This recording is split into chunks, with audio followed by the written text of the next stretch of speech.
gives me great pleasure to introduce Eiléan Plunkett, Ireland Professor of Poetry, who is reading for us tonight.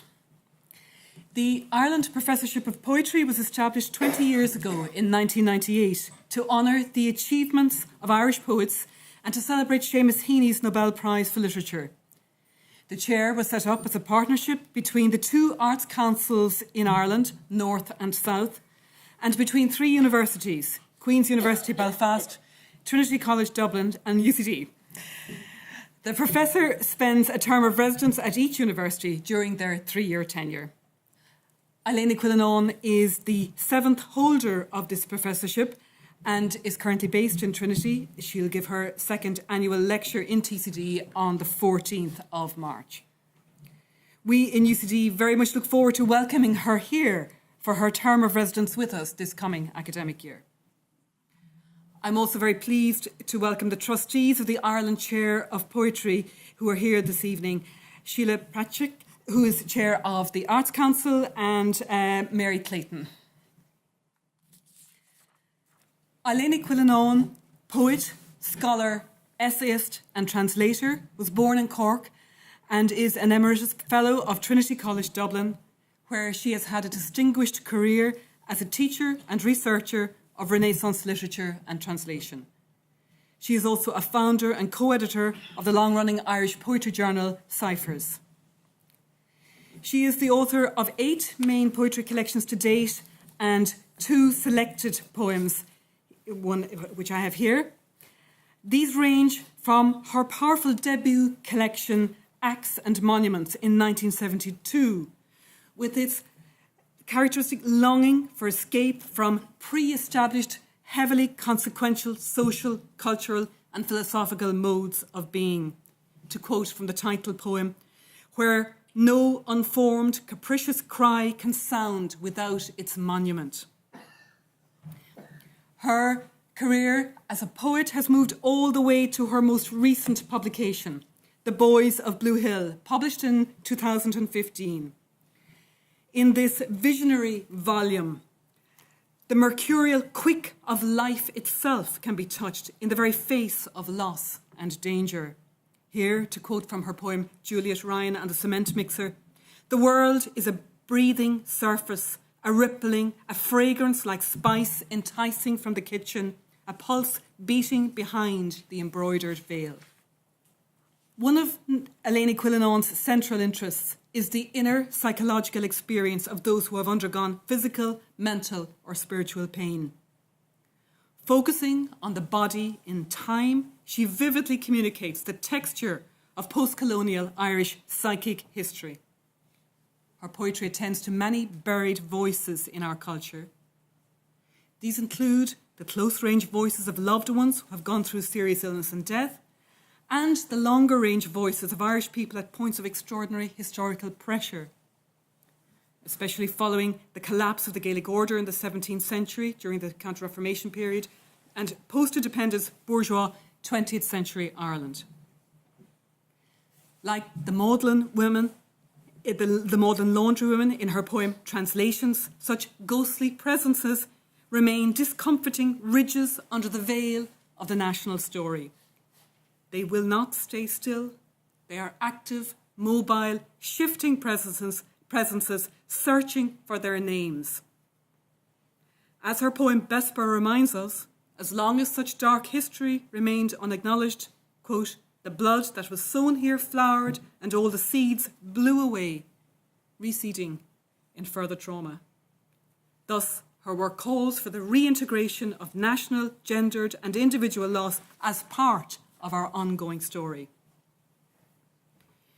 She recognises that hidden worlds have their own voices, unregisterable on the wavelength of dominant agendas.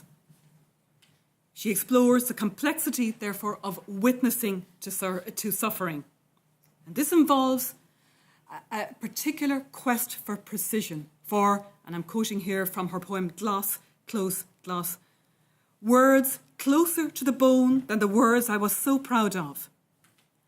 This means finding words pouring and slippery like the silk ties of the tomcat pouring through the slit in the fence that divides us from truth. For over and over in her work, solid and stable understandings call to be infiltrated by fluid alternatives, those which bring us back into our actual experience. What is at stake here is a way to register life in its fullness, which also, of course, means life's emptiness and its darkness. Her work implies we can only register the imprint of suffering on the cloth of memory through a witness's emotional intelligence, one which resists synoptic overview and final judgment, but rather, to use an image from her poem Vierge Ouvrante, operates like a camera obscura during a solar eclipse. For emotional intelligence is activated when we enter the realm of the unspeakable through glass and shadows and the light shining along the passages of your skull. Thus, her poetry is a remarkable and salutary call, I think, to poets, to politicians, to us all who are citizens here, to practice insight, which for her always also involves the true discipline of empathy. Ní Chuilleanáin's poetry tunes into the redemptive promise hidden in history. The meaning of any deep-rooted narrative of delimited states of being is capable of being transformed, for all such stories operate like the water weeds in her poem St. Mary Magdalene preaching at Versailles. They have undersides and new sides, which, though they may for now lie collapsed like hair, still at the turn of the tide and waiting for the right time, they will flip altogether their thousands of sepia feet. When the static female figure in particular, trapped as she is and has been so often in this culture in stereotype and misrepresentation and a sense of powerlessness, when that figure is brought to life, she brings the entire culture to life with her. She affirms both men's and women's utopian hunger for something, for a life that is far, far more complete. And at that moment, a green leaf of language comes twisting out of her mouth and out, potentially, of ours. Eiléan Chuilleanáin's poetry, in our contemporary tradition of poetry here, I think, heralds that spring. I give you Eiléan Chuilleanáin.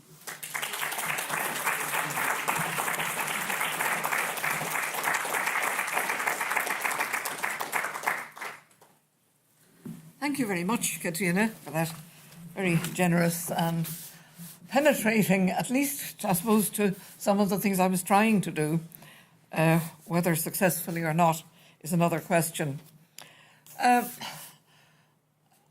can't start a poetry reading on this evening without paying some reference to my friend Philip Casey, who died this week and who will be cremated tomorrow.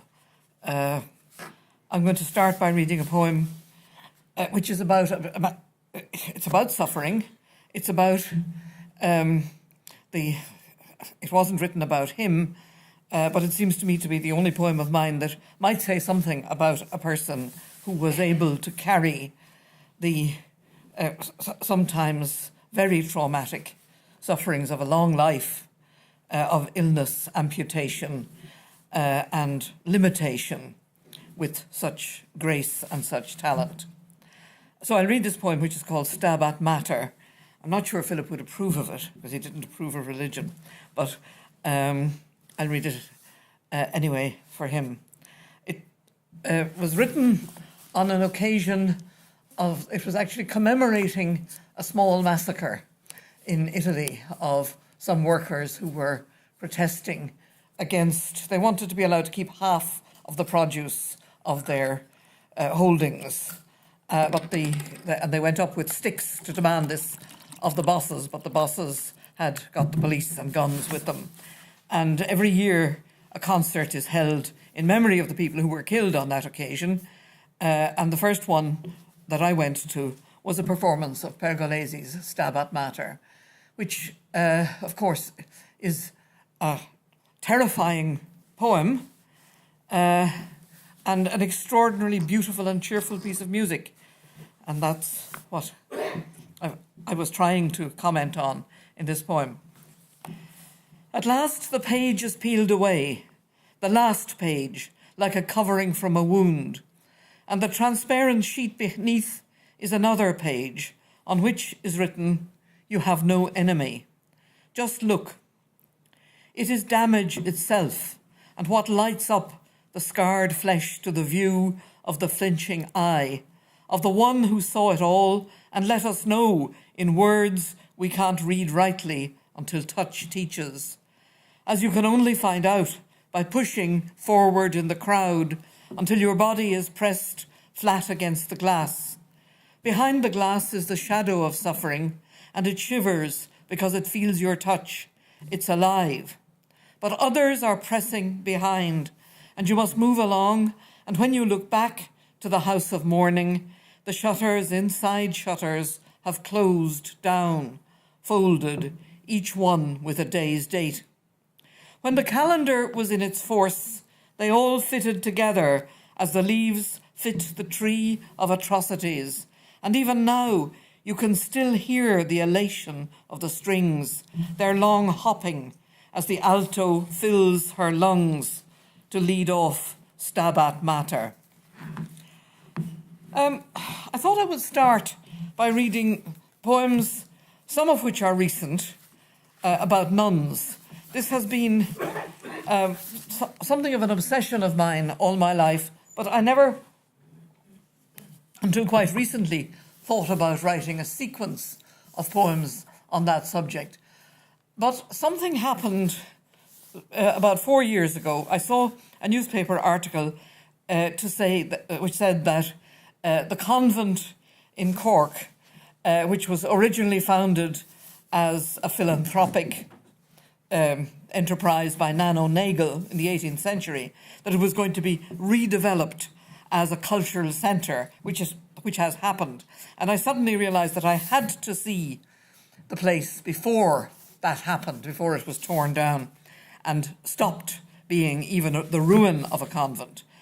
And having seen it, I started writing a number of poems which were trying to capture some of the tensions, some of the historical problems, and some of the realities of the lives of religious women. The first one that I wrote quite a long time ago is called J'ai mal à nos dents, which means I have a pain in our teeth. And it was written about my aunt, she was the youngest of a family which contained 3 nuns and 3 spinster sisters who were more pious than any nuns.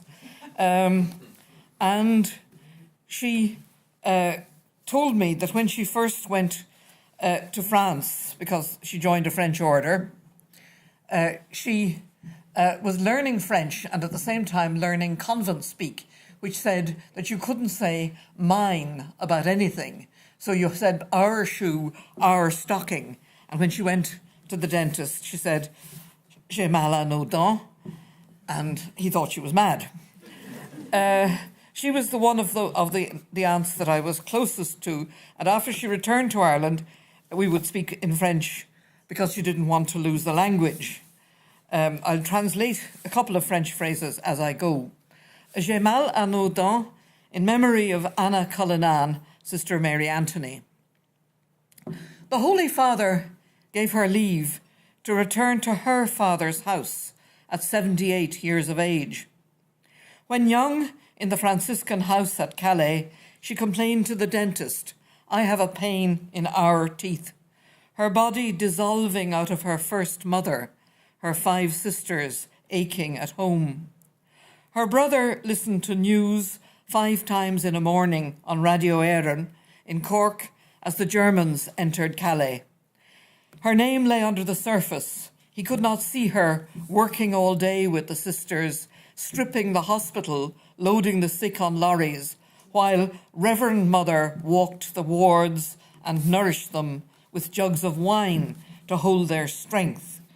J'étais à moitié saoul, meaning I was half pissed. It was done. They lifted the old sisters onto the pig cart, and the young walked out on the road to Dèvres, the wine still buzzing, and the plains over their heads.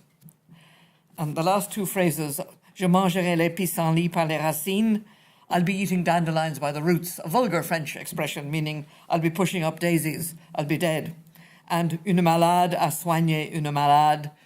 She went home to look after her sister Nora, and she wrote to me, one sick person looking after another.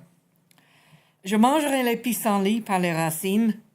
A year before she died, she lost her French accent, going home in her habit to care for her sister Nora. Une malade a soigné une malade. They handed her back her body, its voices, and its death. This one is about Nan O'Nagel. She is particularly interesting for many reasons, one of which is she didn't really want to be a nun, but she was organising Catholic schools for Catholic children, mostly teaching them to read, and she was this was illegal, of course, but she was also trying to do it as a laywoman, and the church did not really approve of that. So towards the end of her life, she was really corralled into founding a religious order. She had tried to import some nuns to help her with the work, but that didn't work very well because they were enclosed nuns. They couldn't go out. And she was out walking the streets of Cork, going from one of her schools to another, because she founded quite a number of schools. And she had to assemble a second group of people who were allowed to go out to find people that were in need of them. Their real triumph, however, was after her death. She didn't want to be buried in the nuns' graveyard, but they put her in there anyway. They actually broke through the wall and put her inside, because then they decided to build a stone tomb for her outside the nuns' graveyard. And this was really because they were hoping that she would be canonized, for which she would have to work a miracle. And the tomb is there, her coffin is in it, and there's a little latch that you can lift to touch the coffin. And it is, in fact, a place that's visited by people. And the last time I went back there, she had been moved again, after I'd written this poem. She wrote to one of her supporters, complaining about the attempt to make women religious, have them always enclosed in their convents. She wrote, perfect enclosure is not possible in Ireland, and I own that I would not be glad to see it introduced. So this poem is called An Imperfect Enclosure. She was out in all weathers. She was tired. Someone gave her a chair in a shop, rested, and then away, in the street, on the move. The house she built first, giving on the street. Could she close up doors and windows on that side? It would be noticed as a convent. She asked to be buried in the common cemetery. They broke through the wall of the nuns' graveyard and slipped her coffin inside, but she would not stay, so they built her a stone tomb nearer to Cove Lane and opened a latch at one end so hands can touch the coffin. This one is about, it's an imaginary scene, but it is, of course, about the fact that the nuns were women who were often sent a long way from their families. My aunts, two of my aunts, never went home for 20 years, and when they were actually allowed to come back to Ireland to see their families, they weren't allowed to stay in the family home. So that's, to some extent, the background to this imaginary scene. It's called Sister Marina. Was there no drama in their lives? Once it was almost passion-tide, and in Lent, of course, no letters arrived. People knew better than to write. So when a letter landed postmarked Lancaster for Sister Marina, Reverend Mother opened and read it and went to find her, just leaving an empty classroom. She closed the door and handed over the letter. Reverend Mother was by at least 2 years the younger. Now, for the first time in her life, she saw a face dragged backwards, dragged down, and how pain and fear come first, and only about 2 seconds later, the beginning of thought weighing down on the heart. She saw the brother's wife, the brother grim-faced as ever, the sick child, as they printed on the other woman's mind, as plainly as if a light had flickered and lit them up in a screened picture. Nothing after that so clearly displayed how the body is all summed up in a face, in a flaw, how knowledge travels all the way down through a body and burns into the floor. That was drama, she thinks, and hopes for no more. This one Catriona referred to, it's called Espera. I obviously couldn't write about nuns without writing of the various scandals which have attached to some enterprises of theirs. They ran a mother and baby home in Cork, which was a byword for bad management and heartlessness. That was when I was growing up. And you would hear a girl actually saying at the age of 14 or 15, I'd do Espera for him. What on earth were they thinking of? Later, I met, actually, after I'd written this poem, I met someone who had had a baby in Espera maybe 20 years ago and had nothing but good to speak of her treatment there. So things can and do change. However, when I wrote this poem, I was talking to somebody who was an oral historian, and she was gathering accounts of people in a poor part of Cork who had had some experience of Espera. And it struck me that I had never seen the place. So I got in my car and drove down. It was a big house quite near the river in Blackrock.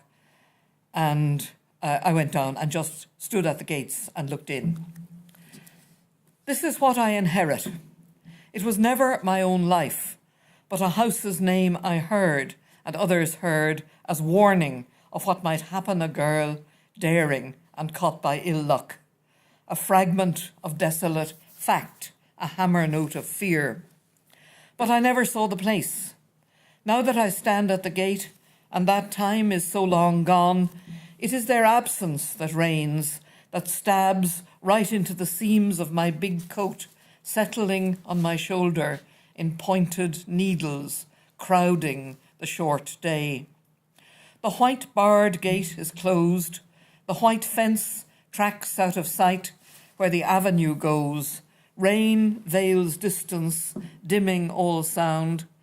And a half-drawn lace of mist hides elements of the known, gables and high blind windows. The story has moved away.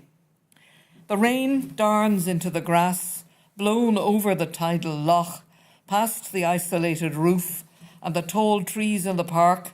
It gusts off to south and west. Earth is secret as ever. The blood that was sown here flowered, and all the seeds blew away. The last poem I'm going to read about nuns, you may be relieved to hear, is one I wrote a few years ago, before I started, on the nano-nagal idea. It's called The Sister. Actually, the person in this poem is not a nun. She is the sister of various nuns, and when she has nowhere else to go, she has to go to the convent. But it's about somebody who is very well aware of convent culture. The sister. How on earth did she manage that journey on her own? When she was a young woman, they had plenty to keep them busy. They were small, they felt queasy, they gripped a pillar in the shade and held on. And as for leaving home, still the trains have never changed. They thunder up the valleys, built for strapping fellows, flinging their big bundles easily onto high shelves. Real men. She turned up at the station, small, her clothes once elegant, all black. Past the train window slid the suburbs, a fast river. She saw a white-haired man, waist deep, ducking under and rising again, a cormorant. A lump of a lad handed her bag down to her. Lopsided, she walked as far as the convent door. They greeted her with a leathery kiss. They told her where to find her bed and the hour of dinner. They knew the silent meal would be no surprise, no more than the hard bread, tougher at every slice, nor the dead silence of night until the first train troubled the valley. She would know lying there. Others were sitting up, working in pairs to finish the stitching, tacking the last of the lace. But the cold woke her, and a subtle mist as fine as gauze hung on the glass. In the freezing dawn, she dragged a web just as light across her skin, veiling herself for good, and she slept on. To me, that poem is I'm particularly fond of it, partly because all my life I've wanted to write poems about trains. And in that one I managed to get a nun onto a train. So I suppose a semi-nun. I thought I'd read another train poem then. This one is called The Binding. And it's about the sort of thing that happens when you're travelling by train. People sometimes will get up and look out a window in a particular way because they're used to this journey and there are particular landmarks that they're aware of on the way. So this one, it's a shortish poem. It's called The Binding. When the train stops at the station, he stands up, moves to the corridor window, looks out and up at a stone house quite close to the line, with a stumbling ruin behind it. How it intrigues, a view suggesting it belongs here and yet holds something strange. When I ask, he says, "Yes, I lived there once." I admire the plain, reticent outside. "Yes. And do people live there now?" "Oh, yes," he says. "They have to stay. They have the bindery and the herd. All that is still going on. And as long as they stay there, nothing will change. You can see the big press for flattening the books in the shed. Or at least I can, because I know it is there." Now, I was going to read a poem which I wrote 9 years ago. It's a poem full of nines. I wrote it actually for my son's wedding, and it was smuggled into this book. It's not even in the contents list. I have to remind myself where it is at the very last minute, because I wrote it with no intention of ever allowing it to be published. But various people lent on me, and it made its way into this book. And it has now acquired an even more dubious distinction because it's a poem that people read for who are studying for their Leaving Cert. So I have been asked to read a couple of the poems that are included in that. So I will read two, and I'll read this first one. I'll read this one first. To Neil Woods and Zenia Ostrovskaya, married in Dublin on the 9th of September 2009. When you look out across the fields and you both see the same star pitching its tent on the point of the steeple, that is the time to set out on your journey, with half a loaf and your mother's blessing. Leave behind the places that you knew. All that you leave behind, you will find once more. You will find it in the stories. The sleeping beauty in her high tower, with her talking cat asleep solid beside her feet. You will see her again. When the cat wakes up, he will speak in Irish and Russian, and every night he will tell you a different tale about the firebird that stole the golden apples, gone every morning out of the emperor's garden, and about the King of Ireland's son and the enchanter's daughter. The story the cat does not know is the Book of Ruth, and I have no time now to tell you how she fared when she went out at night and she was afraid in the beginning of the barley harvest, or how she trusted to strangers and stood by her word. You will have to trust me. She lived happily ever after. So that one was written rather quickly because the wedding was fixed and it had to be read at that. I thought I would read another poem from that bunch, which took me a very long time to write. And in fact, looking back at it now, I can see that there are things that didn't get into it then. It's a poem called The Bend in the Road. And it was written, I think, about 18 years ago. And it was looking back to something rather trivial that had happened 12 years earlier. The Bend in the Road. This is the place where the child felt sick in the car and they pulled over and waited in the shadow of a house. A tall tree like a cat's tail waited too. They opened the windows and breathed easily while nothing moved. Then he was better. Over 12 years, it has become the place where you were sick one day on the way to the lake. You are taller now than us. The tree is taller. The house is quite covered in with green creeper, and the bend in the road is as silent as ever it was on that day. Piled high, wrapped lightly, like the one cumulus cloud in a perfect sky, softly packed like the air, is all that went on in those years. The absences, the faces never long absent from thought, the bodies alive then, and the airy space they took up when we saw them wrapped and sealed by sickness. Guessing the piled weight of sleep, we knew they could not carry for long.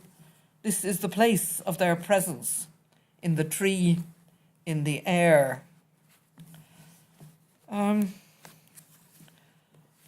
read a poem called The Witch in the Wardrobe, which, the title makes it clear, I think, that it starts from the great moment in C.S. Lewis's The Lion, the Witch and the Wardrobe, when the little girl gets into the wardrobe to hide among fur coats, and she loves the feeling of the fur on her skin, and then she goes further and further in, and then she suddenly discovers she's in a totally other place, and the real story starts from there. And so she opened the plank door where the dry palm branches had always perched, balancing lightly, pegged over the architrave. She swam at once inside a fluent pantry, a grange of luxury. The silk scarves came flying at her face like a car wash, then brushed her cheeks and shoulders coolly down. The fur slid over her skin, oiled and ready, and a cashmere sleeve whispered, probing her ear. We were here all along, like an engine idling, warm, gentle, and alert. What will you do now? But when she closed her eyes to feel it closer, their swatch of sublime purples, intensely swooping and spinning, dived past her, cooing like pigeons, their prickling mauve inside her stretched eyelids. The bridge was gone, and beyond it, she could no longer see her body. its flesh without stain, its innocent skin. And I'll read a poem about, which is actually, like the nun poems, is about Cork. It's about the polio epidemic of 1956, when all of a sudden children like us, who were constantly being told to put down that book, go out and play with somebody, all of a sudden it was much more important to stay inside, stay out of contact with other children, and it seemed perfectly all right to read books all day long. That was our experience. But my father, however, could never really see a child without wanting to give it a job. So one day he sent me out to deliver some letters. And the deal was that I could deliver the letters and then just cycle around without speaking to anybody. And so that was the moment of liberation. The polio epidemic. No hurry at all in house or garden. The children were kept from the danger. The parents suddenly had more time to watch them, to keep them amused, to see they had plenty to read. The city lay empty, infected. There was no more ice cream. The baths were closed all summer. One day my father allowed me beyond the gate with a message to pass through a slit in a blank wall. I promised I would just cycle for 2 hours, not stop or talk. And I roamed the long roads, clear through city and suburbs, past new churches, past ridges of houses where strange children were kept indoors too. I sliced through miles of air, free as a plague angel descending on places the buses went. Commons Road, Friars Walk. I'm going to read another more recent poem, which is about my grandparents. My grandparents were married on Easter Sunday, 1916. They then proceeded to the Imperial Hotel in O'Connell Street, which was over Cleary's, and they had been instructed that there would be something to watch. And sure enough, they did see something. My grandmother had a very vivid account, which is now in print, but I remember her telling it, of what that was like, especially because it was the last time she saw her brother, who came out of the GPO and then went back in again. But it occurred to me when we were looking at their anniversary to wonder, how did he feel sitting in the room with all this going on? He too was interested in politics, but he was also, by profession, a chemist, and ended up as a professor of chemistry in University College Galway. And his great scientific interest was in the chemistry of seaweed, which he hoped would be the beginning of a new industry in the West. So I think, she was thinking about politics and he was thinking about seaweed. Seaweed, for Thomas Dillon and Geraldine Plunkett, married on the 23rd of April, 1916. Everything in the room got in her way, the table mirror catching the smoke and the edges of the smashed window panes. Her angle downward on the scene gave her a view of hats and scattered stones. She saw her brother come out to help with the barricades, the wrecked tram blocking off Earl Street, then back inside. And for the man in the room, obscured by her shadow against the window, the darkening was a storm shifting his life. He wondered, where were they now, and would this perch above the scene blow apart soon? and he imagined the weeds that sink their filaments between rocks to nourish a life in water until all of a sudden they're sheared away to sea. And out at sea, the gunboat was bucking and plunging, throwing up spray. The weeds are slapped back again on sharp rocks beside beaches. They are sucked bare by the storm after this one, their holdfast plucked away. He was thinking, would they find a place and lose it, blown away again, and find another on the western coast as the seaweed is landed, a darkness in the dark water. I'm going to end, I think, yes, with some new poems. These are a bit bookish, but I suppose that's allowed. The first one, I wrote a poem about Mariah Edgeworth a few years ago, and her work in the Irish famine, fundraising and delivering good food as relief. And then it occurred to me that I really could write another one about her. This is taken from a novel of hers, Ormond.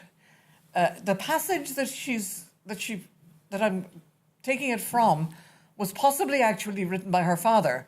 It's a rather adventurous account of a jailbreak. Richard Lovell Edgeworth is always described as a terrible, horrible, moral father, but he seems, in fact, to have had great interest in adventure and romance. And he describes how an innocent man who finds himself in Kilmainham jail about to be transported just happens along to a man who's a famous jailbreaker who has a bet going on with the judge that if he can get out of Kilmainham, he'll be given a free pardon. If he can get out of Kilmainham and tell them how he did it, he'll be given a free pardon. So how did he feel about this innocent who did some of the work and broke out with him? It's a short poem. Kilmainham. Tell me, he said, how you managed to break out of my jail so that I can build a better one that will not fail. So I explained about the whistle and the gin, the special shoes and so forth, and I threw in the ropes made out of blankets, the false handcuffs, the vitriol, the cunning tailored loose-cut trousers, the tobacco pipe, and all to distract him from the innocent who passed down the high wall at my side, who is wandering the world now, transparent as the ocean, as the glassy flow of shallow tides over stones. Will he ever get home at all? This one is called The Bookshelves.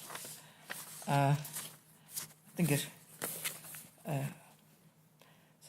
tells what it's about. These are our cliffs where we hang and grope and slide. Why should there ever be a path upwards among such random stacks? Somebody shelved them size by size, but still they signal throbbing on arcane themes. Lightning blazes like a faraway headlight bound firmly elsewhere. Most times it's the finger tucked in the big dictionary that leads on, as if under submerged voussoirs, along damp paving to the ancient reservoir, to tell us that the jumping flashes on the rock face were a code for a name we could never have otherwise known. This one also has bookshelves in it.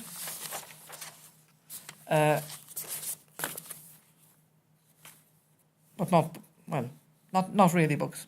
It's called Monsters. Now that there's nothing I don't understand, why don't they come to me with their information? They come in my dreams with their highlighting pens. They tell me the Roman numerals on the shelf-end panels in the cathedral library have all been re-gilded, someone has worked with agate and crow's feathers to raise gold flourishes and leaf-script capitals. Show us, they ask, the book that opens like a curtain. And I tell them about the day I met Ovid in the street, and he passed me without a greeting. He had just thought of the words that made the shrouds and tackling swell with small buds, then looping stems, then five-pointed leaves of ivy catching, clutching the oars. When I read it again myself, I can see the oarsmen frozen at their work, the sleepy, drunk youngster they were planning to sell, that wept when they tied his hands, all of a sudden in charge, his forehead ornate with grapes. He is balanced on delicate sandals, watching how they change, their spines curve, they dance in the waves, each man a monster to his neighbour. Sorry, I should have explained, I suppose, that it's about Ovid's metamorphosis of the wicked sailors who thought they could make a slave out of the god Bacchus, and who are transformed into dolphins. The last poem I'm going to read is also a new one. It's only a little bit longer. It's called The Capture. It's based on the story from the Leabhar Gabhála, which is about the Milesians coming to Ireland. If you remember, the Tuatha De Danann conceal the island in mists, and the Milesians, however, do manage to get ashore, and their poet Avergin declaims a very odd poem in which he is a wave of the sea and the strength of the wave and a bull of 7 battles and various other extraordinary things. It seems as if the poem, which survives in the Leabhar Gabhála, is older and may possibly be some kind of magical invocation.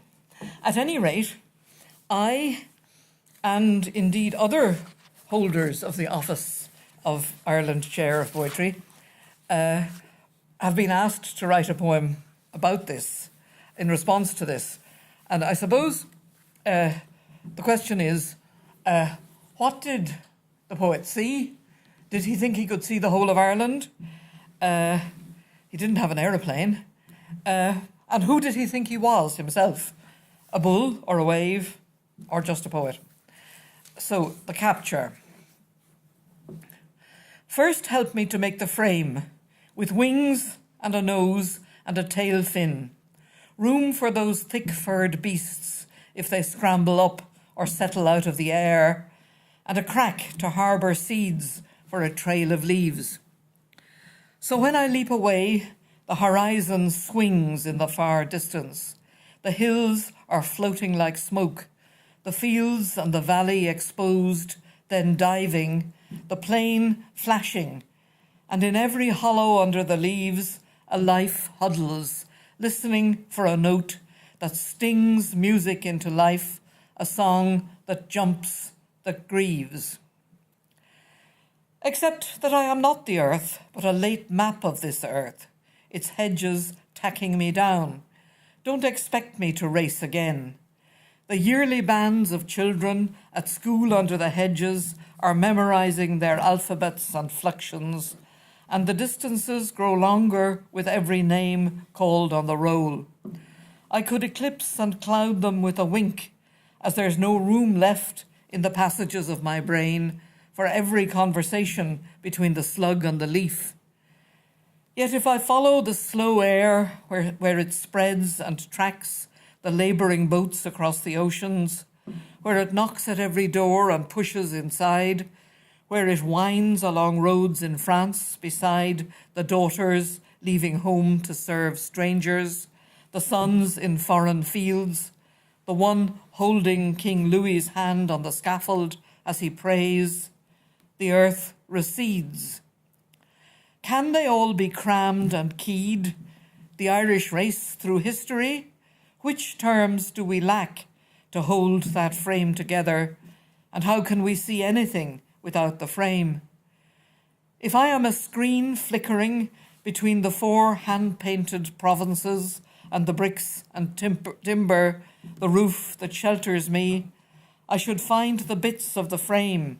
I should walk around them to see if they could be matched awry to a different plan, then see if I can persuade them to limp back over the hedges, and if then I'll feel the weight of the beasts as they settle again along the mismatched wings. Thank you.